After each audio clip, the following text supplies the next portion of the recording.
I'm rolling. All right, great. Well, welcome back again. This is Steve with Groovy Woods, and today we're happy to have Mike Gomoll from Joey's Song.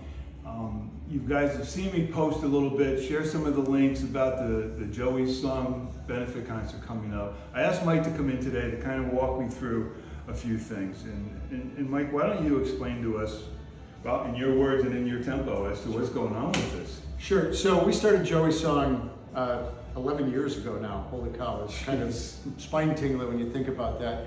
We started it when we lost my son Joe. My son Joe had a particularly heinous form of epilepsy called Dravet syndrome. And it caused him to have severe special needs. And back 10 years ago, and even today, it's not a very strong prognosis for a kid with Dravet. And we had two older brother and sister at the time, so we had 3 kids under the age of 7, and one was severe special needs. So starting a charity or trying to do anything other than make it to bedtime was really our goal. I imagine. But I had thought a little bit about it even when Joe was alive, that we should try to do something, because the die was cast for him, but that didn't mean we couldn't work on stuff for other people. Sure. So after we lost Joe in March of 2010, I had a couple options. One was to crawl inside a bottle of Johnny Walker Red, and there were times when that still sounds like a good option, or it was to do this. Right. And so back in the 80s, for those Madison folks, there was a club on University Avenue called Headliners, and there's Church Key, which is still there. They were music clubs, and I was fortunate enough to work there. In music, I was a disc jockey, and I worked in the office, so I had a little understanding of the music business, and music is my passion. Okay. So when we were trying to figure out a way to raise some money, music seemed to be a logical way to do that. Our timing was a little bit off. What we originally started out Joey's Song to do was to be actually CDs. Back in the late 10s, is that what we call them? The 10s, the aughts, the 10s? I can't keep it all straight. The compilation kind of charity CDs of rare and unreleased stuff was big. There was a lot of political CDs, depending on your leaning, artists would donate songs. So that was kind of my thought. We were going to do Joey's Song and have people donate songs and put out these CDs. Okay. All right. Unfortunately, it's not quite that simple to get music cleared gratis like that. To just get a song so that you don't have to pay royalties can include getting 10, 15 signatures sometimes. The publisher, the music company, or the performer. And if one of them says no, then you don't get the song. So it was a lot of work, but we went through it. My partner, Kevin Barrett, who's the executive director of the foundation, did a lot of the heavy lifting on that. And we went through this for a couple cycles with the CDs and had some really cool stuff and some really cool artists. But that was right around the time when people decided they no longer were going to buy music, right? That was the start of iTunes and then the streaming that all came with it. Right. And so we did but every time we would put out a CD, we would do the CD release party back in the days when you did CD release parties. We ended up making more money at the physical event than we did with the recorded music, which is the way the business itself has gone for the last 10, 15 years as well.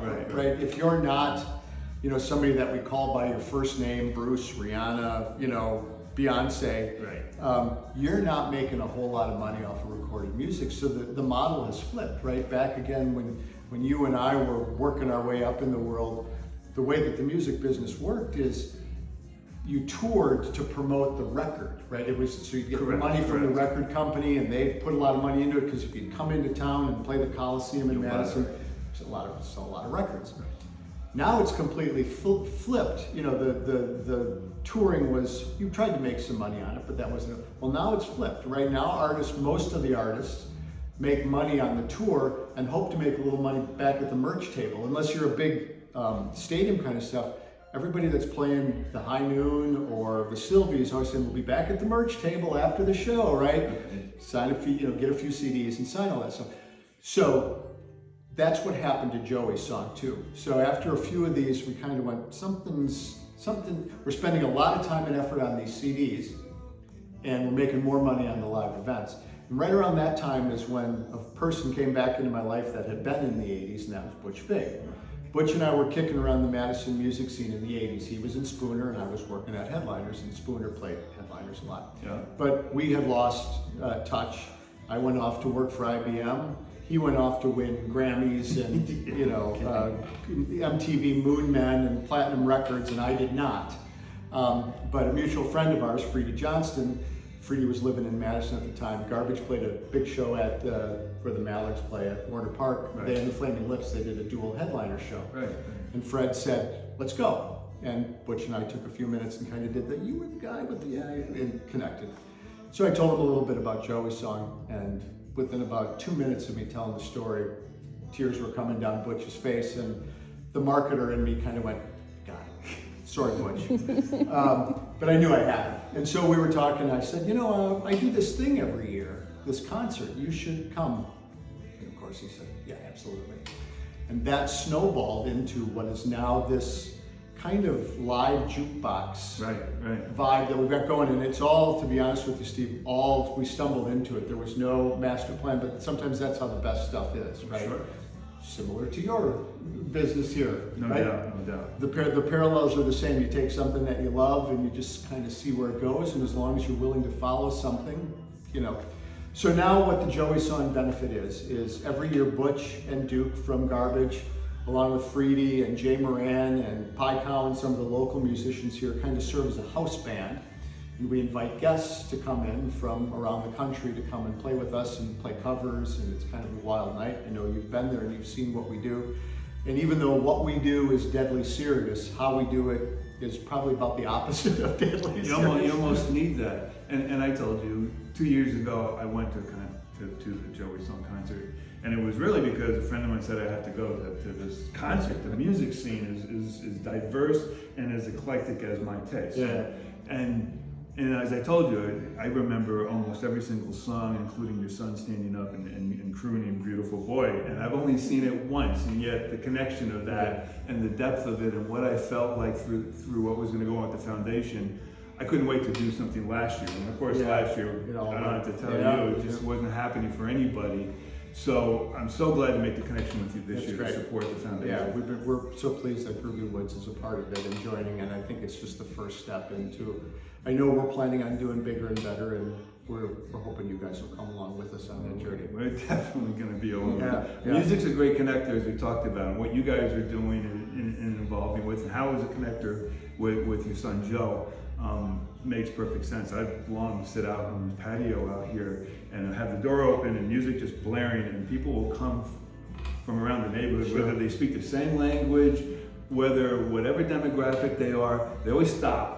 And I've had a few people just sit there and air guitar with me. Right? We don't talk, we air guitar. That's right. Yeah. And all of a sudden we're friends, Yeah. right? So I don't have to tell you. You've been in the music side longer than I have. Yep. And so you know what the places that you guys touch with the Joey Song benefit concert.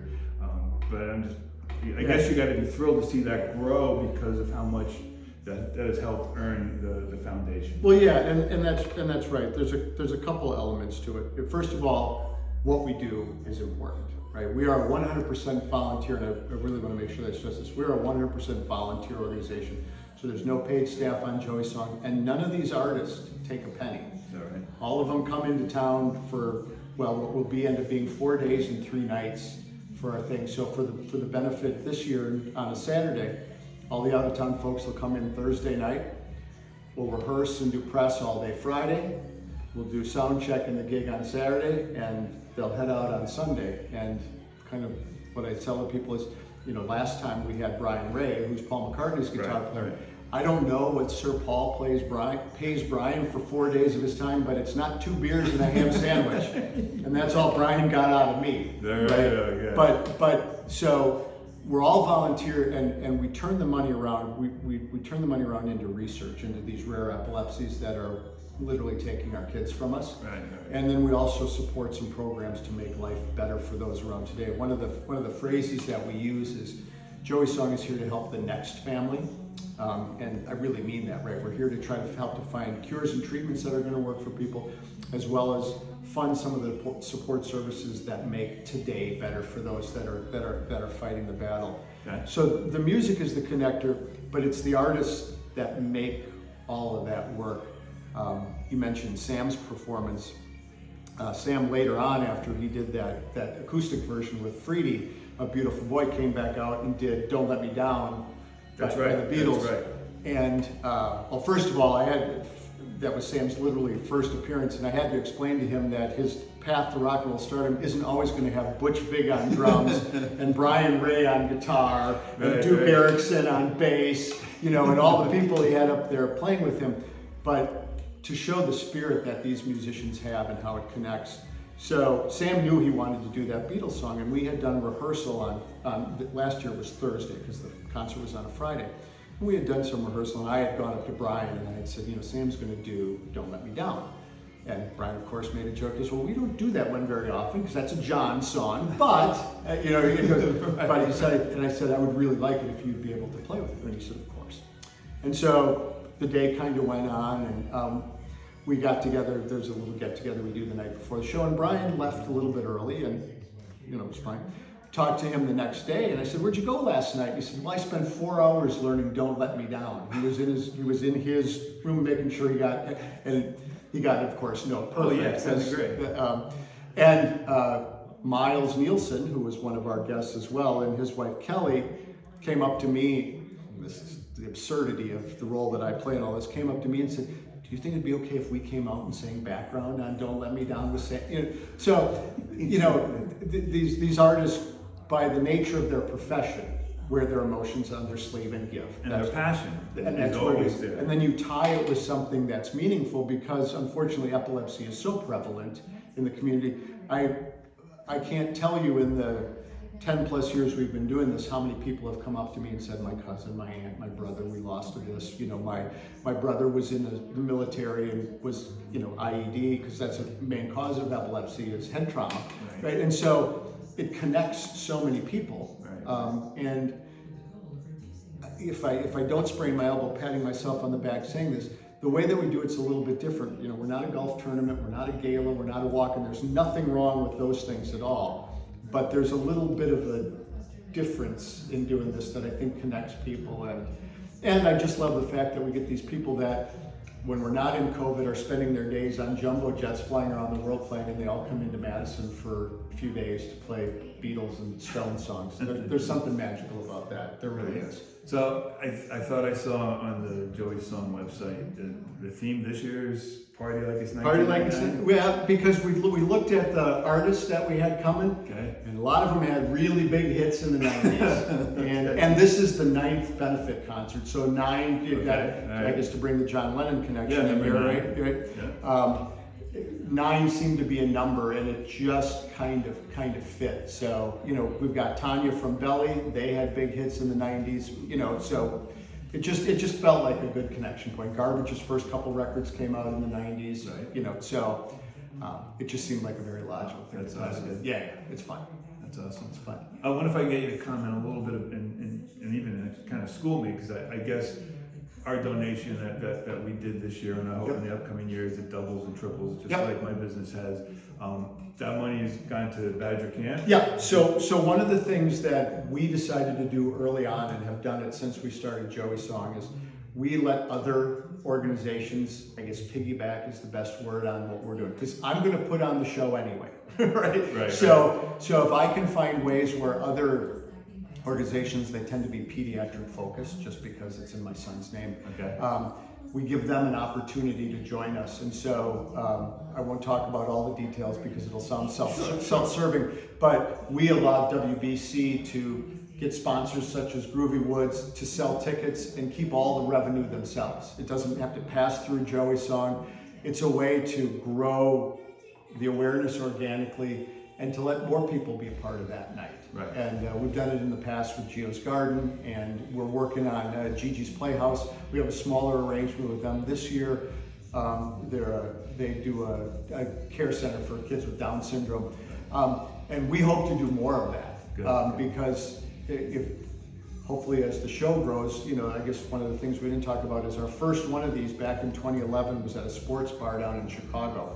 That wasn't meant to have music. And we had Freedy, we had Michael McDermott and Ralph Covert, and they're all back in the busboy station trying to tune up for their set, you know, and we literally put a microphone down and 2 speakers, to where we are today, which is, you know, 2,500 seats at the Sylvie. And I'd like to, every time I drive by the Kohl Center, I just kind of look at it and go, someday we'll get there.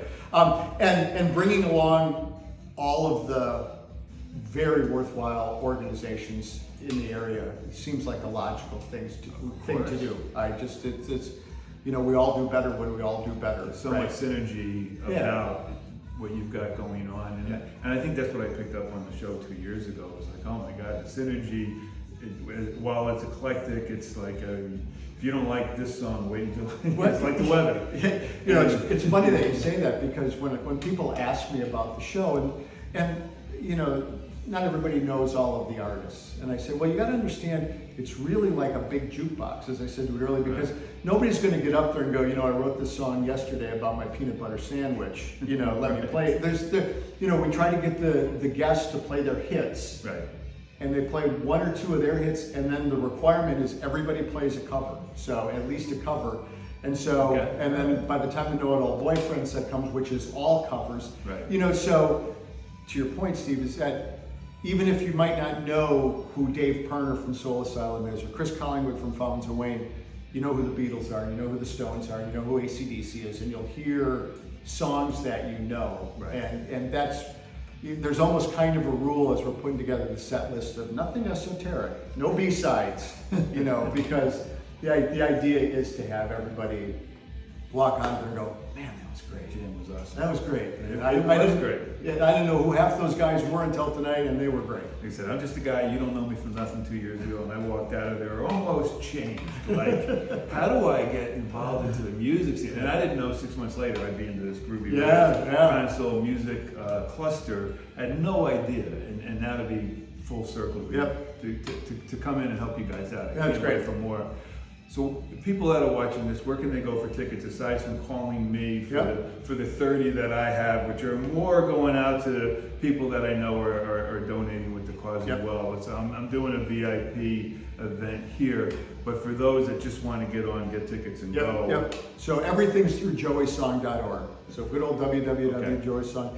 Everybody tells me I don't have to do the www anymore, but it's like instinct. I still say it.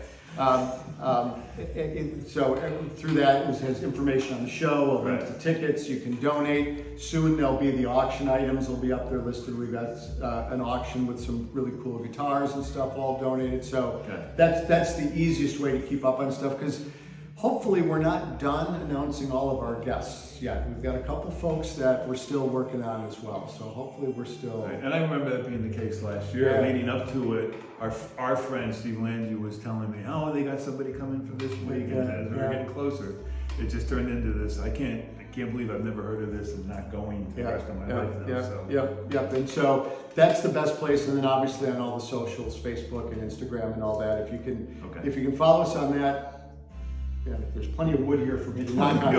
When we announce some of the other folks that we think we're going to get, that's a way to keep up on as well. Not that the roster right now isn't more than I that's dreamed. That's right. Right. In between the roster you have going on now, the venue of the Sylvia, the momentum that you have going on, it's like, you're right. The Cole Center is just 3 years from now. So someday. And I guess the other thing we should talk about is we've added a little humor to the show this year, which we had never had in the past, but the Sylvia allows us to have some of that flexibility to do it. So we have two fairly prominent, funny people joining us. First, especially for Wisconsin folks, is Charlie Behrens, who does the Manitowoc Minute. And Charlie's going to join us and kind of co-host and do some of his comedy in between sets. That's amazing, and I don't know if my wife is holding the camera, if she's jiggling it, because that's her favorite, by far, comedian. I mean, she's died in Wool, Wisconsin. I'm obviously, with my accent, not really a Wisconsin guy, but I watch him, and just now, all of a sudden, I'm learning how to talk Wisconsin. Yeah, absolutely. And I learned how to make an old-fashioned, by the way. Well, that's what we're trying to figure out, is if we can get Charlie to spend most of his time behind the bar mixing old-fashions. And then the other person that we've got coming is Joel Hodgson, and Joel was the creator of Mystery Science Theater 3000, which if you were anywhere near a TV and maybe coming home late some nights, you would watch MST3K in a state of inebriation and laugh and howl. And Joel's also a Wisconsin boy, and he's gonna come and he's got some special stuff that he's working up as well. So we're gonna keep adding to the bill and add a little more stuff. And I guess the other one that so if you were there a couple of years ago, Miguel Cervantes joined us. And Miguel is now the lead in Hamilton on Broadway. So he just started doing that because literally he moved out last March and then COVID shut down Broadway. Miguel's not going to be able to join us this year, but Miguel's going to tape a performance as well. So Nice, we'll have nice. we'll have a little bit more Hamilton kind of That's on awesome. as well. So lots of cool stuff, lots of really great stuff. I remember his performance 2 years ago. Well, I don't know if you remember, I have to tell this story because I still can't comprehend it. So Miguel had a daughter, Adelaide, who had epilepsy, who he had lost. They had to take her off life support in September, and he played our show in December. Right. And that solo song that he did, he wrote to her while she was still alive. He had just buried his daughter 3 months before, and he stood in front of 1,000 people and sang that love song to his daughter. Right. I cry at grocery store openings, so Oh, getting me to yeah. cry isn't a big deal, but I cry right now just talking about it. Right. I mean, the strength of character of that man and of people, when you have the cause that we have and the fight, Right. it's unbelievable. And that night he was amazing, just simply amazing. Well, that's great. So I think we kind of covered it all. Okay. Was there anything else we needed to? Am I leaving out? I mean, I really wanted to learn a little bit more about what we had going on this Yep. year, and you killed that. So The only other thing we could do, if you wanted me to run through we don't have to. I could run through who's coming. well, if you know off the top of your head, because you called every one of them. I know. I live- No, that would be great if you would do that. Yeah, So, yeah. Yeah. I know half of it. Yeah. From visiting the website every other day. Yeah. So we're really excited. As I mentioned earlier, we've got Butch and Duke and Freedy and the Know-It-All Boyfriends, who are our backbone every year. And this year our guests include Dave Perner from Soul Asylum, and I will spare all of you from singing. So you're gonna have to Google Runaway Train or Black Gold or Misery or any of Dave and Soul Asylum. So we have Jody Stevens, who is the drummer in Big Star. So again, some of us of a certain age, Right. there's a hallowed status that those 3 Big Star records have there. For some of us in that kind of music, those records are a roadmap to Right. great music. So Jody's joining us from Memphis. He was the drummer. He's the lone surviving member of Big Star. We've got Laura Jane Grace from Against Me. For those folks into the proto-punk scene, Against Me is just a powerhouse, and Laura Jane is phenomenal. She's joining us. We've got Tanya Donnelly and Gail Greenwood from Belly. Again, I won't sing Feed the Tree for people, but Tanya was also in the Breeders and lots of other bands, lots of seminal 80s and 90s bands, and she's just a phenomenal artist. We have Chris Collingwood from Fountains of Wayne, of course, who comes back every year, and that entire Fountains of Wayne catalog is amazing. And they'll be a little more poignant this year because they lost Adam Schlesinger to COVID early in the crisis, and Addis was the co-songwriter with Chris. So we're glad that Chris is able to join us. We've got Kay Hanley from Letters to Cleo. Letters to Cleo had some 90s hits as well. Yeah. Miles Nielsen and his wife Kelly Stewart, who join us every year and do a tremendous job. Miles' band, The Rusted Hearts, is a backbone band here in the Midwest. And then of course we've got Charlie and we've got Joel as well joining us. So and as I keep hinting at, hopefully a few other folks. Some of the larger acts take a little bit longer to confirm, but we're close on a couple folks that might move the needle a little bit. So it's a great lineup, and as we talked about a little bit earlier, everybody's doing covers and their hits, right? There's no obscure B-sides. There's no noodling around on the guitar. It's a song. So even if you don't know some of the names I said, you're gonna have 4 hours of music where you're gonna know 85% of the songs. And that's the other thing I remember was you had this big cast of characters, and the show just moves. It just moves on. There's no big breaks where you're sitting around waiting, and for this to go on. The show just rolled on, and it felt like I was there for 12 hours, but also felt like it was happened in 2.5 hours or something. Well, and that Steve is kind of the serendipity of it as well. When you've got 3 drummers and 3 bass players, everybody's if you pay real close attention, everybody's just jumping in and out. And so full disclosure, I have no musical talent whatsoever. As a matter of fact, I have negative musical talent. Any music I'm involved in goes down, goes below the line. All right. But these guys are all just kind of figuring it out as they go along. And to watch them rehearse, and just before the show's going on, the set list gets posted in the back. They're looking around, who wants to drum on, Moni Moni, and who's going to play bass on Back in Black, and I will, and they just hop in, and it's just to have that talent and that skill is amazing. But that's what allows us to keep that flow going, because you know, once the first, it's just, we bring in a different drummer, not a different kit. Right. Right? So, you know, and that's what makes it. It just rolls on, and it's so much fun. Oh my God! But I can't thank you enough, Mike, for coming in and helping me explain what goes on with Joey's song on this benefit concert, let alone with the foundation that you guys do. It's such great work. Can't wait to be a stronger part of it. And again, everyone that's watching this, please log on to www.joey's song, 2 S's, Joey's song, all right, so I'll add that part, .org. Yep. And it's an amazing event. That'll just blow you away. So you'll please join us on that one. And any questions, shoot me an email. Mike's been easy to find. I found him and asked him if he'd come in here, and he didn't even say I had to fill up the martini glasses. No, so, well, they were half full. They're not full anymore, but that's, you know, it's late in the day. I'm going to have you back for another happy hour for sure. Yeah. But anyway, Absolutely. so thanks so much for coming in Thanks, today. Steve. I got it. Appreciate it, man. Thank Thanks you. so much, man. Thanks a lot.